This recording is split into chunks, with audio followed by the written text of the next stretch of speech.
has gone absolutely nowhere. They've been flat. Americans have continued to have a better and better material standard of living by working more hours, taking less vacations, and borrowing like there was no tomorrow. And the problem we have now is they cannot borrow that much again. And if Americans don't borrow and their wages don't go up, and they're not significantly going up, then Americans have to buy a lot less of the world's goods. This becomes a problem because 70% of the U.S. GDP is private consumption, and America is 22% of the world.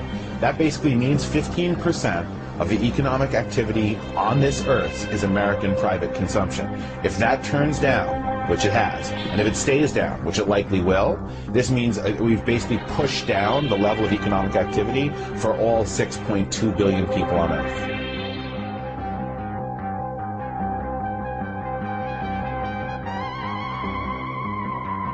Those who cannot remember the past are condemned to repeat it.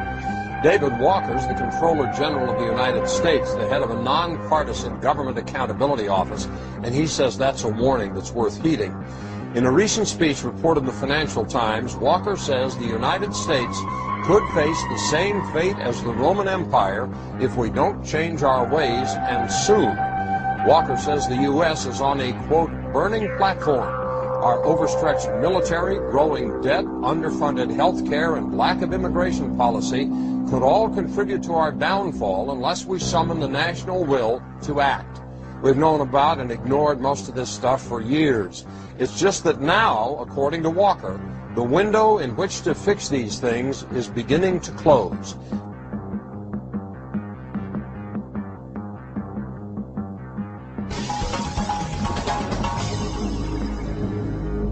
The future will be a total disaster with the collapse of our capitalistic system as we know it today, wars, massive government debt defaults, and the impoverishment of large segments of Western society. That's according to our guest today, Marc Faber. He's the editor of the Gloom, Boom, and Doom Report. So there's the gloom and the doom. Yes. Mark, Yes. What are you so concerned about? Government debt is rising everywhere. We have stimulus packages. We have central banks that basically will print money, not just here in the United States. They have no other option than to keep the system going. And so this will be negative for the Western world compared to emerging economies. It's going to be the trigger. Well, you're talking about economic Armageddon here. Yes, absolutely. That I'm convinced. And that is, I mean, a high confidence prediction that the total collapse will come. And I'll explain how. The fiscal deficit of around $2 trillion will add, of course, to government debt.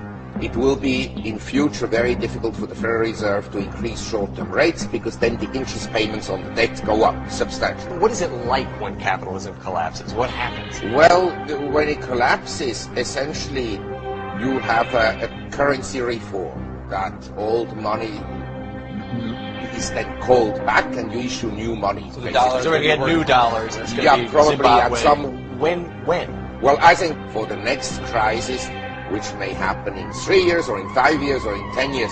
But one thing I want to stress, this crisis, nothing has been solved. That should be clear.